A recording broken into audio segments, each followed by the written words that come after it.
il y a quand même quelque chose qui cloche. Je ne sais pas ce que vous pensez, mais quand vous lisez Genèse 9, chapitre 9, nous voyons que Cham vit la nudité de son père. Et justement, Sem et Japheth, ses frères, et quand ils virent leur père nu, ils ne regardèrent pas, ils se couvrirent le visage, et ils vinrent aussi couvrir leur père.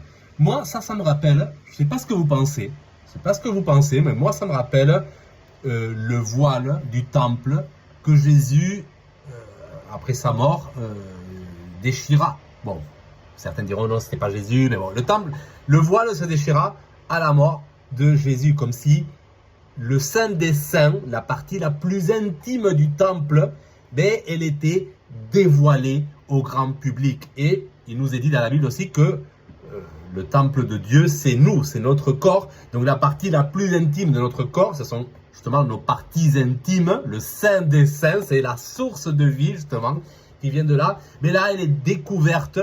Et Cham, il voit ça, il découvre ça comme si il venait rompre ce voile du temple. Et nous avons ce retour à la nudité primaire, à la nudité d'Adam et Ève, justement, quand ils étaient parfaits, quand ils n'avaient pas mangé du fruit du péché, être nu, ce n'était pas mal, ce n'était pas mal vu. Il n'y avait pas de honte à cela. Et du coup, nous avons les frères Sem et Japheth qui viennent remettre ce voile, couvrir, c'est-à-dire retourner le retour à la honte, le retour à justement à être habillé.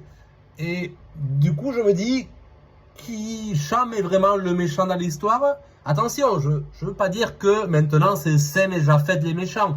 Non, mais Sem et Japheth remettent le voile, alors que Cham, d'une certaine façon, il enlève le voile.